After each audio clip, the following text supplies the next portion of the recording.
Sa ating mga doctrine class, natutunan natin na may church good nga gintindog si Kristo. Sa kabila ng maraming simbahan na nagsarang sa kalibutan, damot mga simbahan nga nagkalat, bis nga ikaw kumadto may church, bis nga ikaw kumadto may simbahan, merong kapilya, may chapel, pero may dagod si Kristo gintindog nga simbahan nga dapat nating matutunan ayon sa Biblia. At nakita natin sa ating mga nakarang pag-eskwela, sa ating Trail of Blood, may church si Jesus Christ bago sumulpot lahat ng simbahan. At dito sa binasa natin sa Matthew 16:18, amoy ni an account na kung saan nabutiin ginsiring ni Kristo ginsingan ni Kristo si Pedro, habang kaistorya ni Kristo yung mga disipulo niya, sabi niya, ikaw si Pedro. Anong kareyo singon ang salitang Pedro, mga kapatid? Yan ba ang totoong pangalan ni Pedro? Hindi. Simon ang tunay niyang pangalan. Pero sa John chapter 1, maalala natin, may nung dumanda, dahil ko natin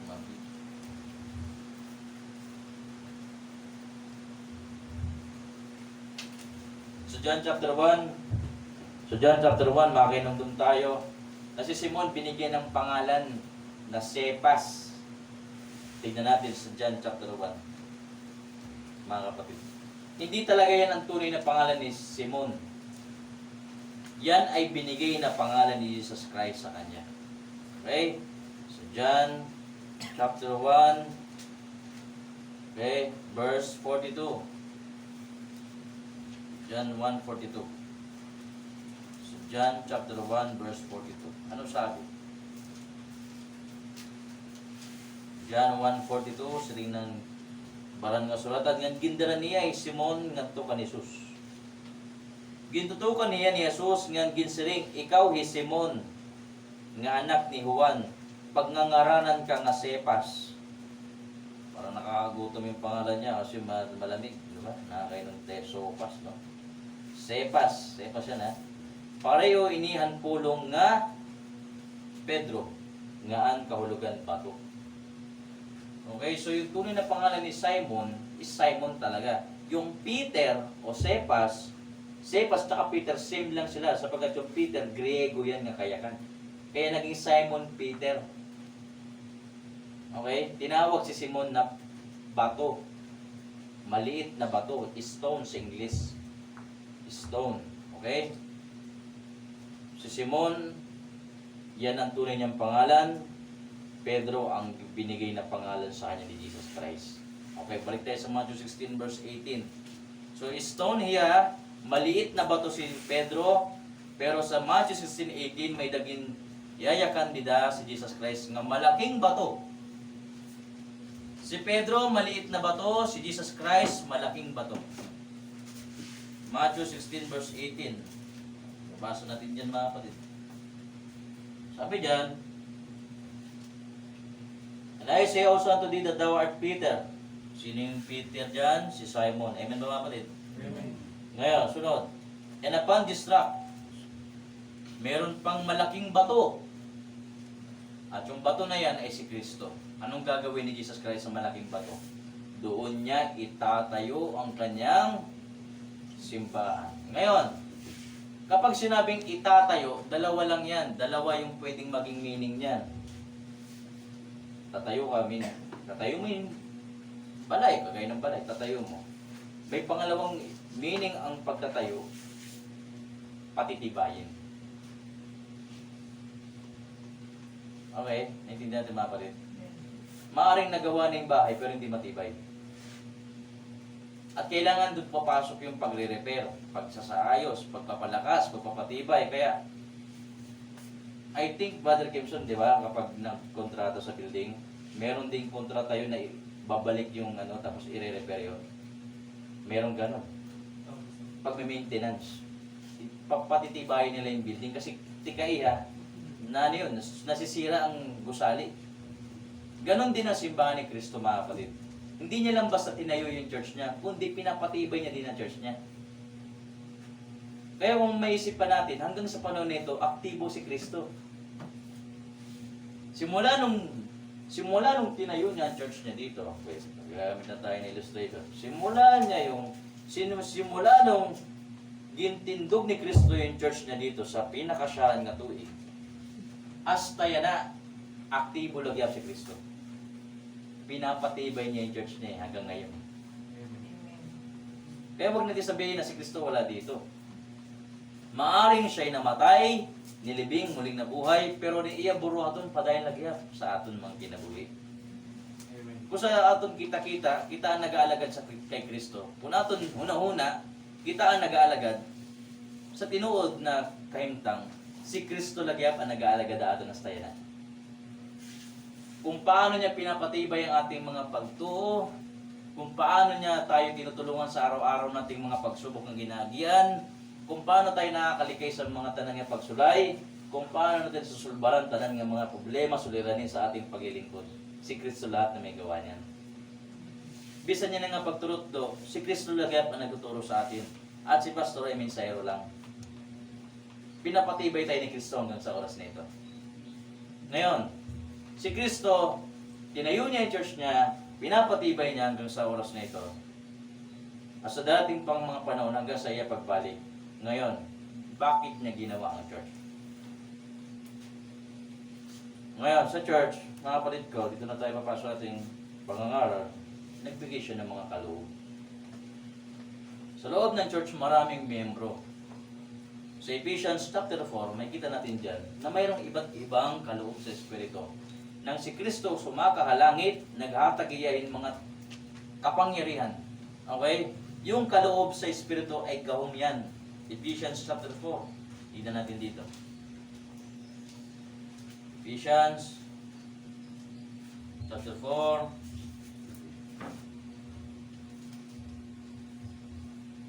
Verse 7.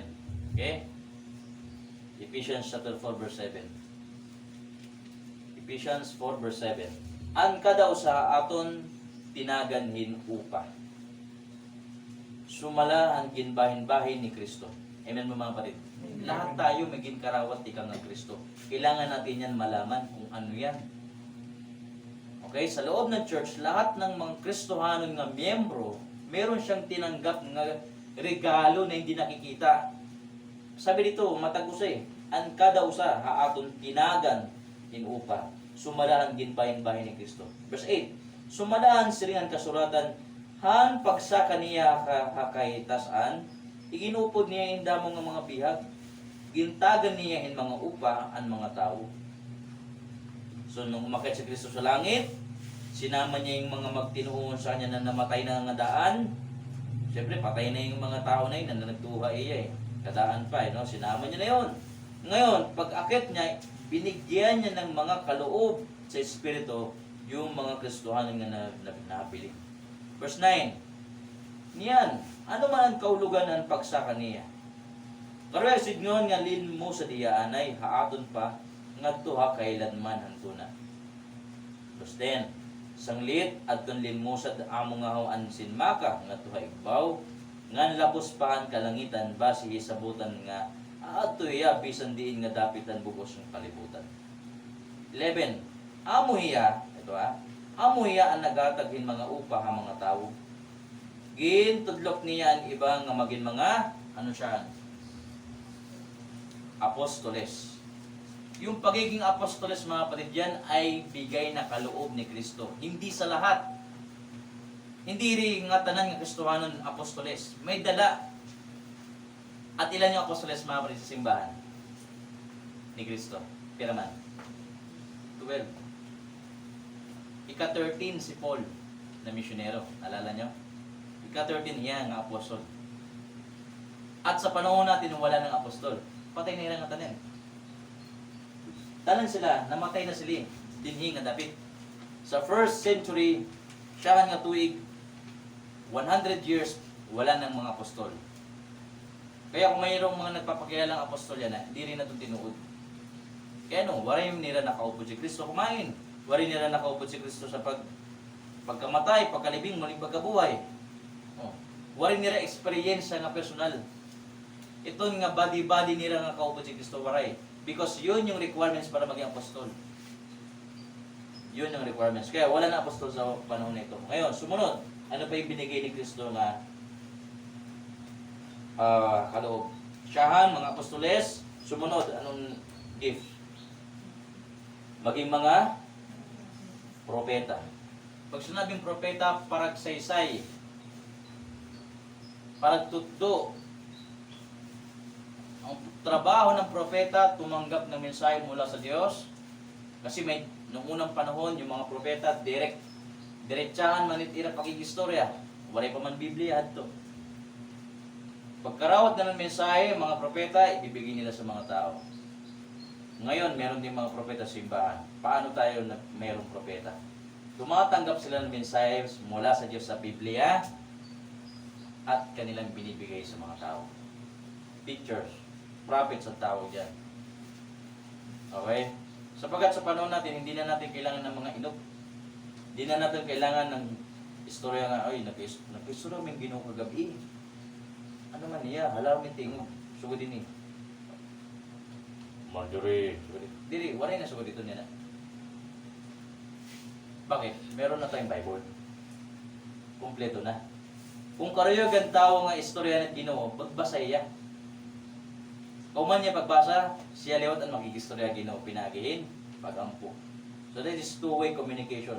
Ang Ginoo makikistorya mo pinagin Biblia, ngayon ikaw liwat makikistorya Ginoo pinagihin, pagampo ay iya. Di rin na kailangan yan na mga inop, mga imahinasyon. Ano sa kung nga tao sumakahalangit, di maya lumusad utro, bumalik ka niya kalag. Ay nito sa Biblia. Waray ito, lahat yan inopla. At tanan nga inop diri tinuod. Maliban ang Biblia ay magpatunay sa salita ng Diyos. Okay, klaro mga kapatid? Kaya tayo tinatawag na Bible Baptist Church. Istrikto ang ating pananampalataya pagdating sa salita ng Diyos. Ngayon, sumunod. Ano yung sumunod niya gift? May da mga apostol sa church, sumunod. May da mga propeta, sumunod.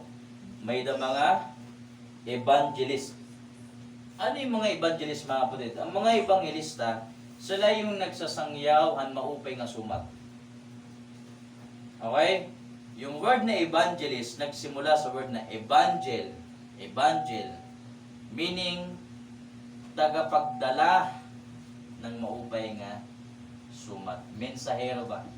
So, waray hira ibang message, kundi gospel lang.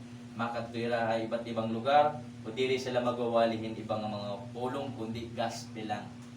Ang mga tao matalawas. That is the duty of evangelist. Makasakay ra sa jeep, sa bus, makatwira sa barikado, makatwira sa mga eskinita, magbabahay-bahay sila, wala sila ibang gagawin kundi sabihin ang mabuting balita. Mabuting balita. That is evangelist.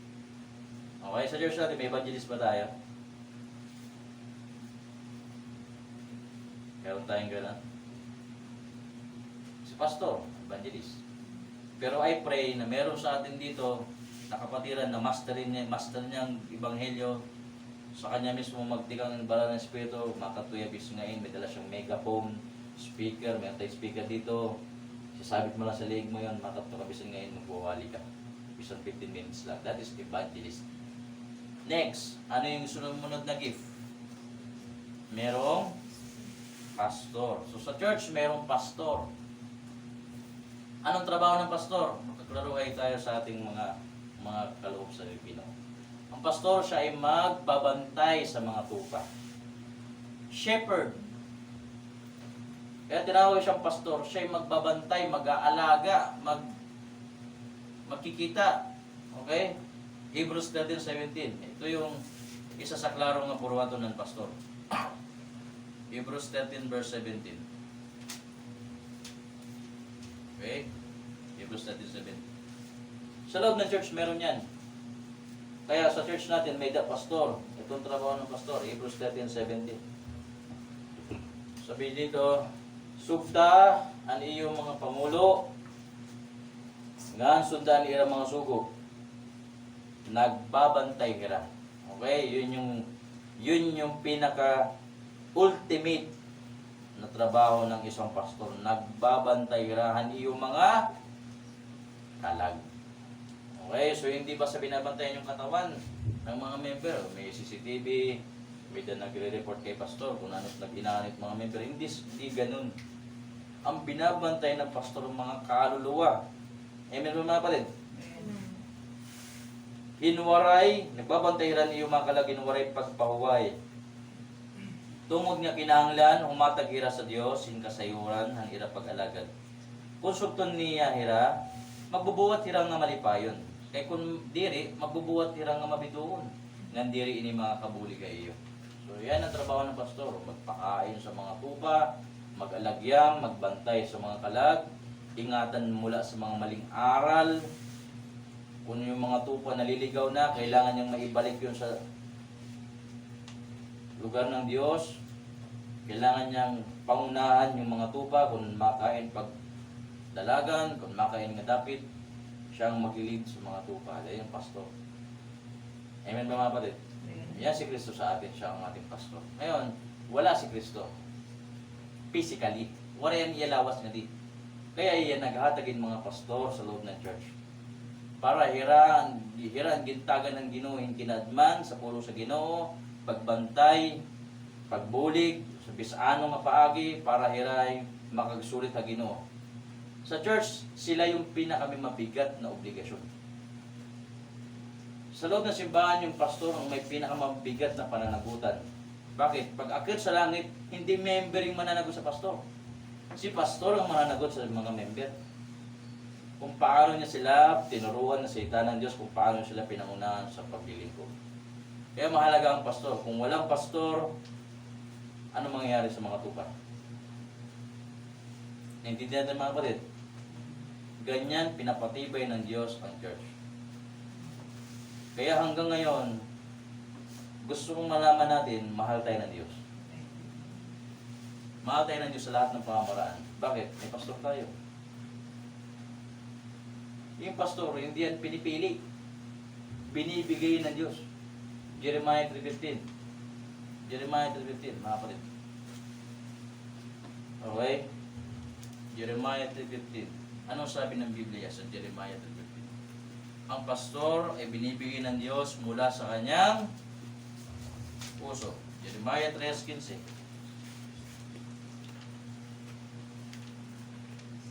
Sabi dito mga kapatid, tatagan ko kamo. Okay? Sino maghahatag? Jeremiah 3:15. Jeremiah 3:15 mga kapatid ko. Ano sabi? Tatagan ko kamuhin mga punuan nga magsusubot haabot. Ngan magahadi irahiyo nga makinaadmanon ngan masinabuton. Sino magbibigay ng pastor? Sa English, sister, diba sabi yan, I will give you pastors according to mine heart, which shall feed you with knowledge and understanding. Eh, yung tupa, hindi siya yung mamimili ng pastor. Ay, ayoko na pastor na yan. Ayoko na. Hindi ganun. Kasi yung pastor, binibigay ng Diyos yan sa'yo. Amen ba mga kapatid? Hindi ikaw yung hindi ikaw ang mag-ano sa kanya. Kasi sa Diyos ang mananagot eh. Hindi mananagot yung pastor sa iyo. Sa Diyos mananagot ang pastor. Ano ang pinaka-importante lang na bagay, yung pastor kailangan niyang magawa yung trabaho niya. Sa lahat ng pagkakataon, maulan man, maaraw, may sakit siya, wala siyang sakit, maganda yung kalagayan niya, hindi magandang kalagayan niya, busog siya o gutom, magawa niya yung kanyang tungkulin sa pagiging pastor. Kaya siya nasa kanyang pinakamabugat na responsibilidad. Kung ano't may nabusuburuhaton, siyang mananagot.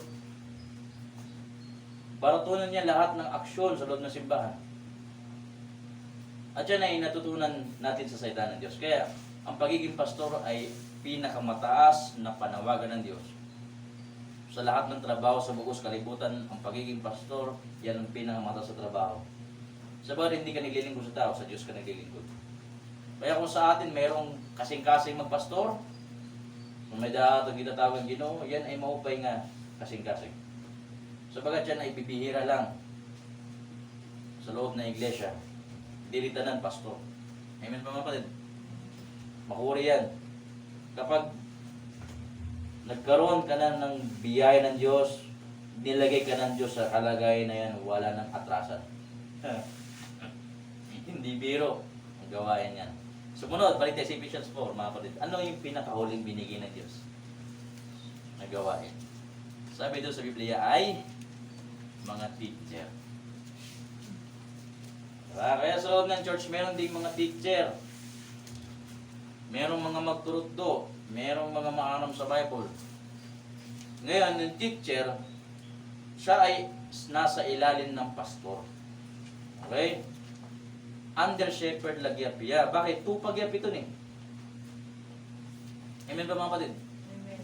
O kaya, sa loob ng church, maraming may iba't ibang kakayahan. Maraming may iba't ibang talento, may iba't ibang kaloob, may iba't ibang gahong, may iba't ibang kakaritan.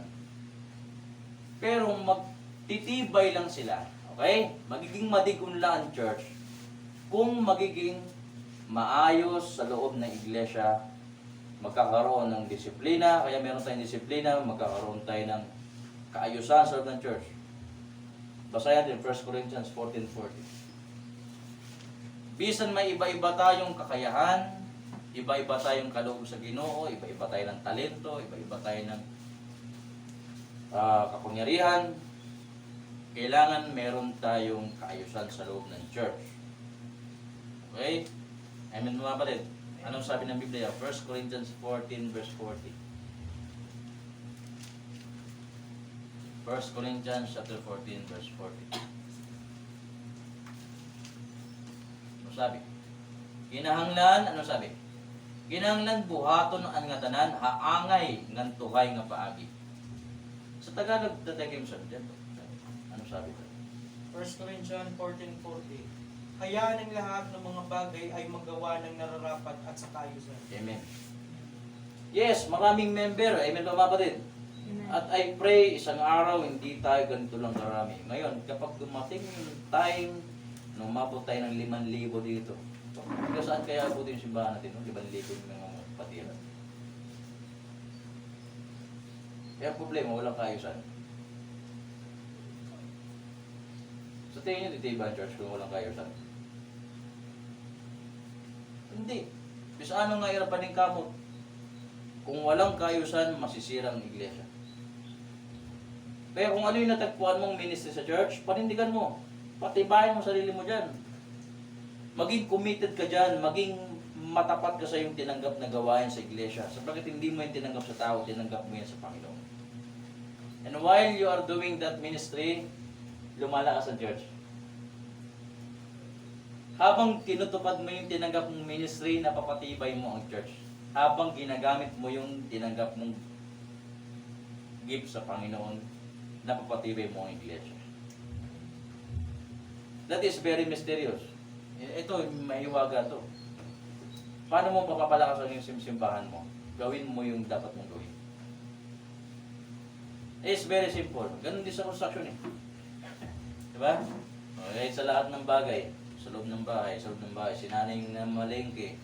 Hindi, si nanay yung nagtrabaho, si tatay ng trabaho, si nanay na malengke, si nanay nagluto, si nanay nag-prepare, si nanay naghugas.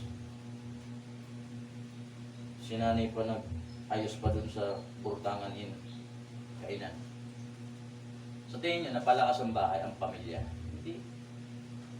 Pagod si nanay. Kailangan gawin ng anak yung trabaho niya. O anak naman yung anak number 1, siya yung mag-aayos sa lamesa.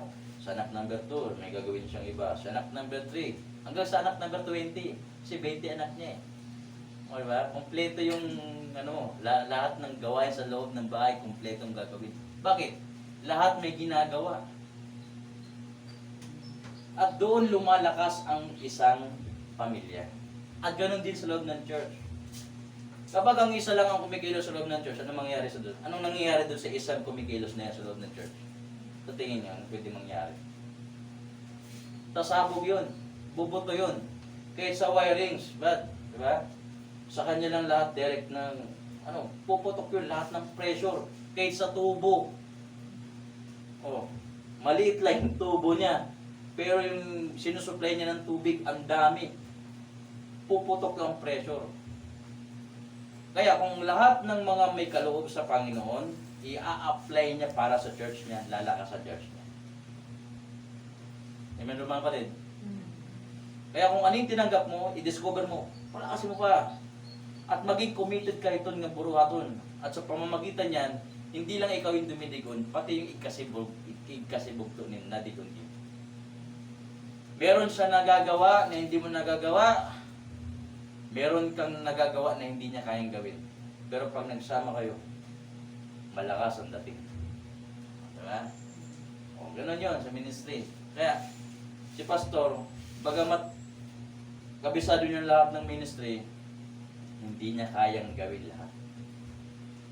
Kaya niya magturo, kaya niya mag-asikaso sa mga bisitor, kaya niya mag-arigla sa loob ng simbahan, kaya niya mag-andam na mensahe, kaya niya lahat ng sa loob ng church, kaya niyang gawin. Ang problema, kapag si pastor, lahat yan, mamamatay ng maaga si pastor. Nagigets natin mga kapatid ko? That is why nandyan ka para gamitin ka ng Diyos. Kailangan mo na sabihin, Panginoon, susunod ako sa'yo, bahala dyan. Kailangan natin ng mga aalalay sa gawain. Kailangan natin ng mga kasamang maglilingkod. Kaya tinatawag na pag-aalagad. Okay? Tinatawag na pag-aalagad. Nagsiserve ka sa Panginoon. Okay? So, klaro sa atin. Sa loob ng church, kailangan ng kaayusan. Kailangan, ito aral sa dito. Kailangan, kung ano yung duty mo, focus ka lang dyan, tapos, kung hindi mo duty, huwag mong pakialaman. Doon minsan nagkakaroon ng kaguluhan. Kapag hindi mo duty, pinapakialaman mo. O sabi ni nanay, Nak, ikaw magsipid. Ikaw naman, Nak, ikaw maghugas ng plato. Naghuhugas yung kapatid niya, sinuto siya sa magsipid. Ang ginawa nung dapat magsipid, inaagawan niya ng pwesto yung naghuhugas ng plato. Ano mangyayari? Away yun. Ano sabihin ng isa? Ako inutusan ni mama dito. Sabihin naman ng isa, gusto ko gawin to eh. Ang tanong, yan ba yung sinabi sa'yo na gawin mo? So doon nagkakaroon minsan ng kaguluhan kapag nanghimaso ka sa hindi mo duty. Nagigits natin mga kapatid ko. Bro, hindi ka naman mason.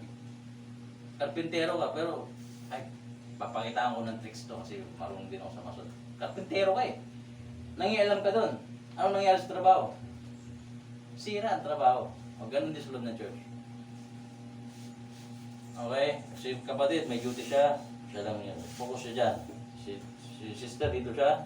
Focus siya dito. Siya naman dito. Siya naman dito. Siya dito. Siya dito. Ngayon, walang pakialamanan.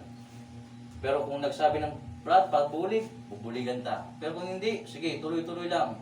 Parang sa sakyan lang yan eh. Sa tingin nyo ba, gulong lang yung umaandar sa sakyan? Hindi. Lahat ng mga ano doon, lahat ng mga gear, lahat ng mga tornilyo umaandar sa sakyan. Ganon din sa loob ng church. Madalagan ang church kung lahat kumikilos. Lahat tayo na-aktibar sa gawain ng Diyos, tayo'y sabay-sabay kumikilos. Di buhay ang iglesia. Isipin nyo sa katawan, isa pang halimbawa, kung yung isang pa, PI, makakakios ba siya ng tuhay? Kung duwang natilid PI, mag-wheelchair siya, kamay naman yung kikilos. Ganyan yung itsura ng church na hindi alam kanyang gagawin.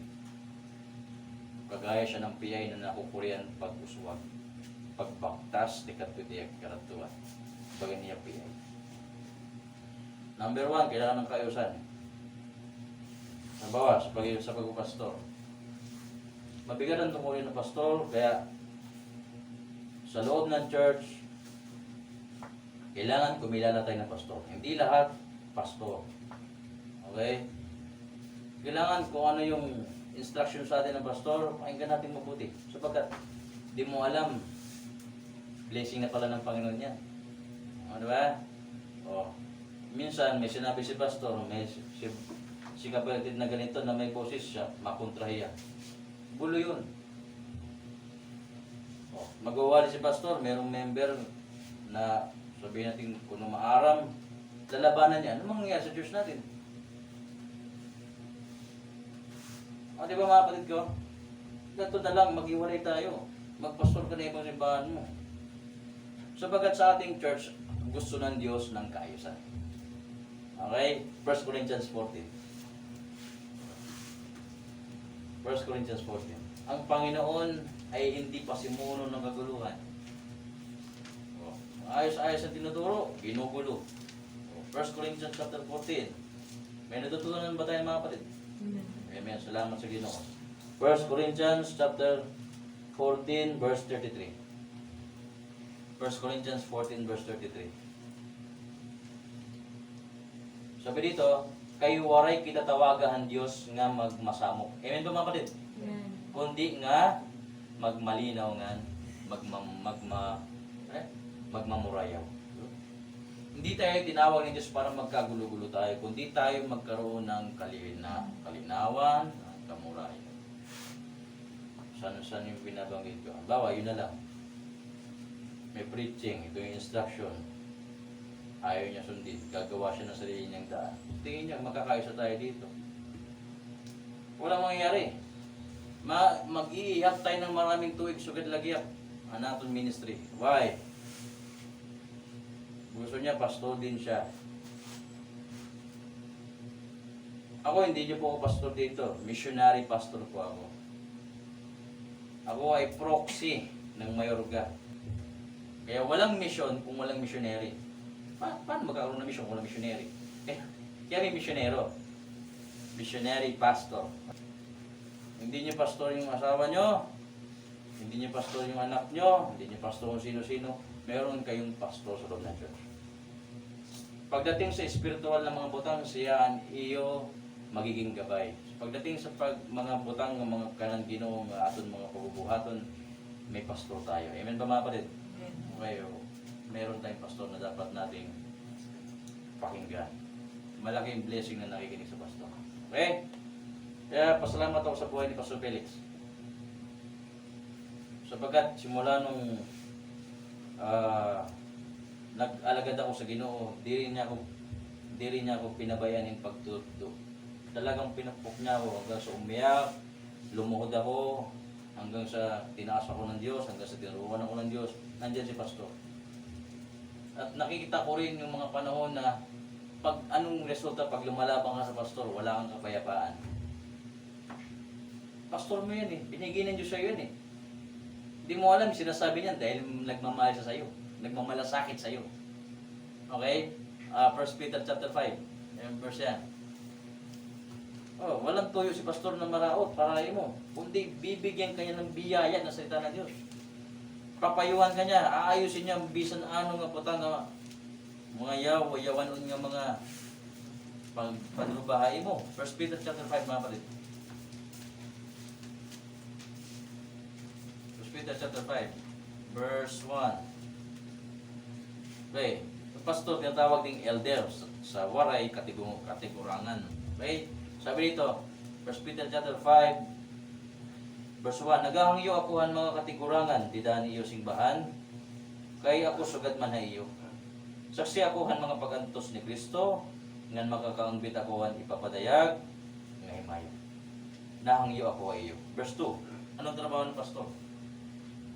Mangnuin niyo an panon nga igintapo da iyo ang Dios, ngan tumanon niyo nga malipayon. Sugadan karuyag ang Diyos sa iyo. Nang dili tungod kay ginpilit ka mo. So dapat yung pastor hindi napipilitan. Bukal sa iya kalooban. Pagmamangno, pagmamahal. Baday pagbasa. Tumanan niyo buraton dili tungod insuhula. Kundi hintinuod nga tinguha hin pag-alagad. Amen ba mga kapatid? So yung dapat yung pastor, hindi siya nagpapastor dahil after sa pera. Alam niyo sa ministry may pera talaga mga kapatid. Sa gawain ng Diyos, hindi pwede mawalang kayamanan. Pero hindi yan ang dapat rason ng pastor. Ba't siya naglilingkod sa Diyos? Ngayon mga kapatid. O kaya, hindi dapat siya napipilitan, hindi dahil sa salapi. Verse 3, ayaw pagpakaladnganan, hayra mga gintapo dahil. Kundi maging susbaranan kamuhan paano. So nandyan sila, magagabay, mag-iingat, magpapakain ng salita ng Diyos, magtuturo, magiging tingin mo nga dyan, dapat parang tatay mo yan eh. Kasi kikitaan mo yan, ang mas marang na mo sa Ginoo. Amen mga kapatid. Pastor yan. Ngayon, dapat may kaayusan sa loob ng church. Ay, si pastor, tao din yan. Nagkakasakit. Pastor, nasasaktan din si pastor. Diba? Nauupin din si pastor minsan. Nasisinag ihap. Si pastor minsan malipay ihap. Tao nga ni. Oh. Lahat ng nararamdaman ni pastor minsan natatay din si pastor. Nandiyan lahat yan. Tao yan eh. Hindi yan kagaya ng immortal na. Ang akala mo si pastor parang robot. Hindi. Si pastor tao din yan. Na tinawag ng Diyos para sa kanyang gawain. Okay? Oh, sa ating papasalamat nga ako sa Panginoon eh. Kapag nakikita ko kayo, simula nung nag-start tayo dito, 3 years na pala tayo dito mga kapatid. Simula nung natikang tayo, sinamahan tayo ng Diyos, nagsama-sama tayo sa hirap, ginhawa, sa kalipay, tanan. Sa tanan nga, umagiha aton, nagsama-sama tayo sa gawain ng Panginoon. Salamat ako sa inyo. Sana, at ako'y naghangiyo sa bawat isa, pagdasal niyong pastor. Number 1 yan, lagi sa prayer, sapagkat sa kanila tanan niya, kabugatan ko sa tanan niya mga pupa. Sa tingin niyo sa lahat ng mga sa loob ng church, sinong uunahin ni Satanas? Yung binabantayan o yung nagbabantay? Sino yung uunahin ng yawa? Yung binabantayan o yung nagbabantay? Uunahin ng yawa pero ng pastor. Pawabagsakin niya yung pastor. Kasi alam ng yawa kapag bumagsak na yung pastor, magsasarangan mga tupa. Yan ang realidad. Kaya kailangan si pastor diri iya mapapadala niya damdamin, si pastor diri mapapadala niya emosyon sa kanyang nararamdaman, magiging matatag siya man na mangyari. Okay? Yan. So, advanced lesson to sa mga magpapastor. Advanced lesson. Next, ikalawang elemento sa ating church. Kailangan tayo'y may iisang isip. Philippians chapter 3 verse 16. Philippians 3:16. Last na po ito sa ating mensahe sa gabi ito. At ako'y nalawang na medyo natin ng kong mensahe. Amen. Philippians 3:16. Philippians 3:16. Ito yung ikalawa. Siyahan, kailangan may kaayusan. Ikalawa, kailangan dapat may pare-parehas tayong pag-iisip. Philippians 3 verse 16. So na yun. Verse,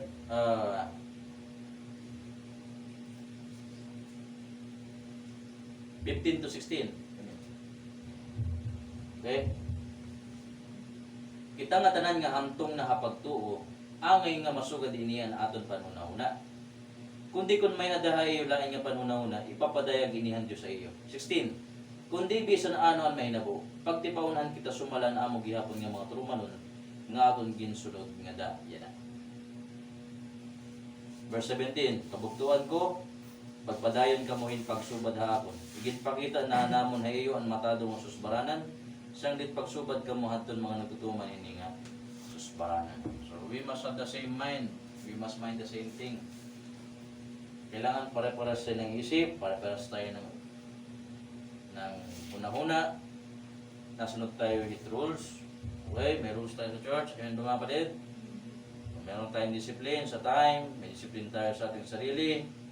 Hindi lahat ng pwedeng gawin, gagawin mo. Pwede naman, pero magdadalawang isip ka muna kung gagawin. Pwede mag-inom. Saan tayo mag-inom? Parang naalay ba? Pwede mag-inom, pero pag-isipan mo muna kung makakabuti. At alam ko, paging Kristiyano, masisira yung patotoo mo. So, hindi mo na, pwede yun, pero hindi mo na gagawin. Meron ba? Meron tayong rules, meron tayong same mind. Kung ano yung takbo ng church natin, doon tayo lahat papunta. Kunahin ni pastor at kita. Okay? Meron tayong isang pag-iisip. Hindi tayo nag-iiba-iba. Nagkakaroon tayo ng klaruhay, nagkakaroon tayo ng isang direksyon, yan ang kailangan natin sa loob ng church. Iba-iba tayo, pero iisang ating isip. Okay? Ganon din ang ating mindset dito. Yung isip ni Pastor, dapat ganon din yung isip natin dito. Lahat ng gamit natin dito sa Panginoon. Walang gamit si Pastor dito. Piano, hindi yan kay Pastor. Itong mic, hindi ito kay Pastor. Speaker, hindi yan kay Pastor. Ampling, hindi kay Pastor. Bahay na ito, hindi kay Pastor. Lahat ito sa Panginoon.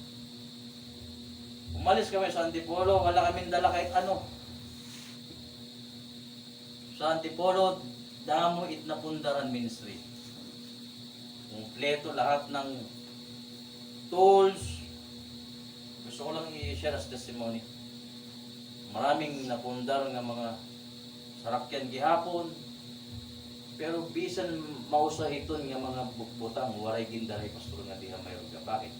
Lahat yun sa Panginoon. Kung meron man siyang dila, mga libro niya. At yun, minsan dinala ko nga dito yung ibang libro. At ganun din ang ating isip. Kapag meron tayong kapatid, hindi material ang iniisip natin, kundi gawain. Tandaan niyo mga kapatid, sabi ng Bible sa Matthew 6:33, ano sabi? Unahin ninyo ang, ano sabi? Matthew 6:33, unahin ninyo ang kaharian ng Diyos. Kaya totoo talaga sila ng Panginoon. Sabi ng Bible, Matthew 6:33, unahin ninyo, sa Mindanao, unahin ninyo ang kaharian ng Diyos. Sabi nito, basahin ko po. Sanglit una hagot niyo pamilinghan iya, ano nununahon pagpiling? Ginadian, nganan iya, kaburoton. Anong mangyayari kapag inunang gawain ng Panginoon? Iyahatag niya iyo ang iba, nga tanan nga mga butang. Hindi mo unahin yung mga butang. Sayop iton, sayop. Bisan anong kapag tinara mo iton, dili mo iton mabilingan. Mabilingan mo man, pilit. Bagat ginpirit mo ba, pinagsikapan mo, ikaw. Unahin mong gawain ng Panginoon. Bibigay niya yung para sa gawain ng Panginoon. Ako mga kapatid, marami akong gusto sabihin sa gabi ito. At sana makailog ka mo, pero di ko na ito patatagalin. Kailangan sa ating church ng kaayusan. Pangalawa, pare-pares tayo ng isip. Pare-pares tayo ng isip sa pagdadala ng tao. Pare-pares tayo ng pagdadala ng mensahe, ng katalabasan, pag-aalagad, pagpupligay, pagmamahalan, maganda at masayang gawain. Amen ba? Sa tingin ko, linggo-linggo may baptism tayo. Pero kung mangyayari sa loob ng church, sila mismo nag-aaway, sila mismo nagkakagulo, hindi nagkakaintindihan. May simba, si kapatid na ganito, di siya mag-church, may kita siya ng mga kapitbahay niya. Di ba may simba kayo? Oo. Di ba member ka doon? Ba't di ka nag-church? Dahil yung madadala pa yun? Hindi na, sira na tayo doon. Di ba mga kapatid ka? Nagigets ka sana ako. Ngayon, nagtuturo ako sa inyo. Tuturo lang. Sana mabuksan ng Panginoon ang ating mga isip sa gawain ng Panginoon. Unahin natin ang kaya ng Diyos. Lahat ng bagay Kanya ibigay.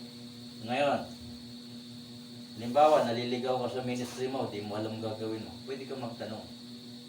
Kasi, kung hain dapit kulang kita, dito tayo mapokus. Amen ba? Ngayon, Sunday school natin, okay na. Meron tayong mga teacher.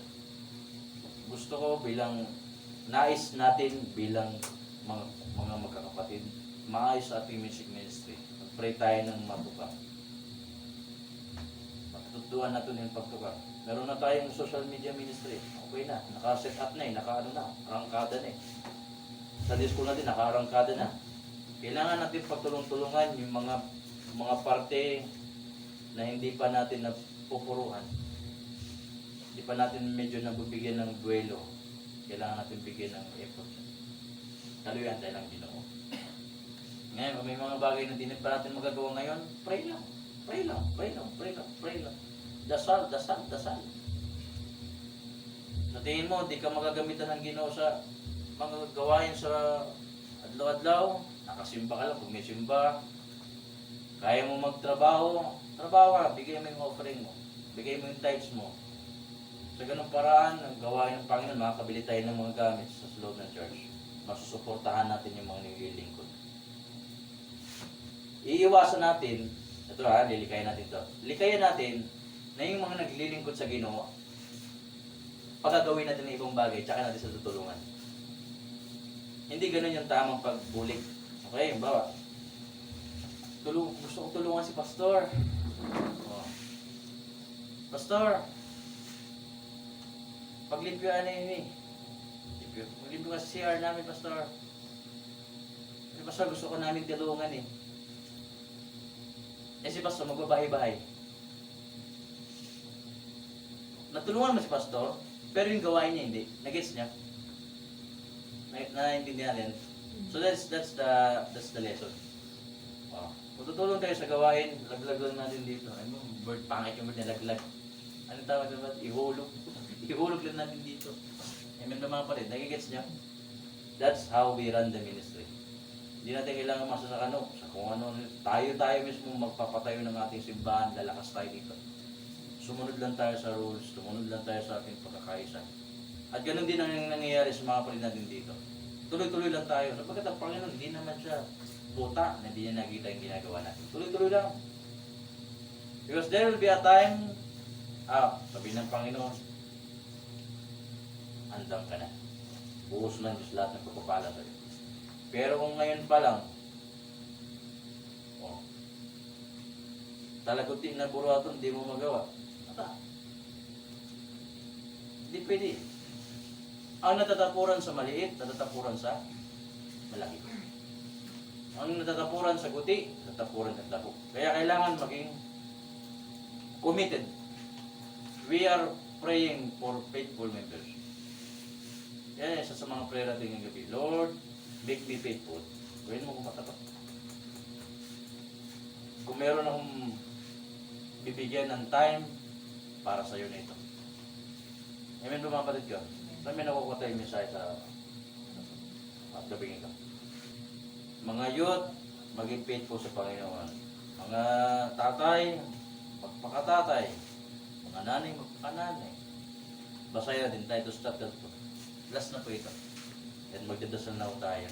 Titus chapter 2.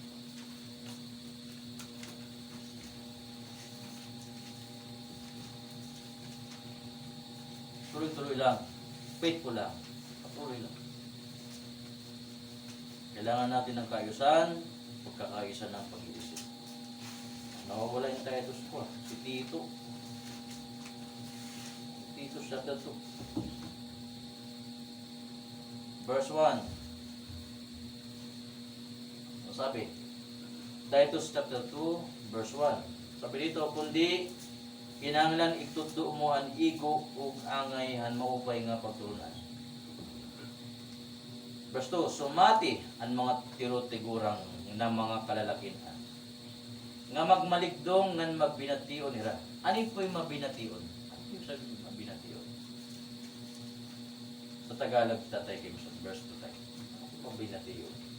Na ang mga matatandang lalaki ay maging mahinahon, kagalang-galang, mapagtimpi, mainam sa pananampalataya, sa pag-ibig ng Diyos, sa pagtitiis. Amen.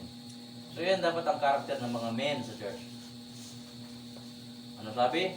Mahinahon, okay, kagalang-galang, hindi ka pabigla-bigla. Pag tigurong ka ng kalalakihan, relax ka lang, chill ka lang. Okay? Tapos, papailubon ka, mapagmahal ka. Tatay ka na eh. Amen ba mga kapatid? Yan dapat ang sa loob ng church, mga men. Pasalamat ako may mga men tayo. Dapat ito ang ating attitude. Dapat ang mga men, hindi na tayo iba na yun. Iwas na tayo sa mulay. Bagamat maganda nagmumulay. Pero hindi na dyan dapat ang ating isip. Matured na ating mga pag-iisip. Amen ba? Wala tayo, walang focus pa. Dapat ganun tayo. Matured ka na eh. Dapat iba na yung pananaw mo sa buhay. iba na. Oh. Dapat ganon, mapagmahal ka na, relax ka lang, huwag ka masyadong pabigla-bigla. Oh. Ano pa? Oh. Kailangan magaling ka sa pananampalataya, mainam sa pananampalataya. Kung meron kang master, dapat ang salita ng Diyos. Study mo sa Bible. Sumunod, verse 3. Ito naman. Hindi. Ba't patay na nagbabasa ba't? Masarap Tagalog mo eh. Yan.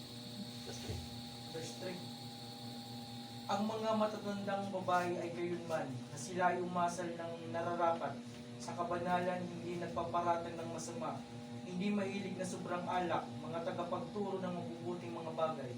Amen. So, may duty yung men, may duty gap ang mga adult ladies. Salamat sa parang may mga ladies tayo. Amen ba mga kapatid? May prayer band kami tuwing Monday. Noong Monday, lakas pa ng ulan. Diba?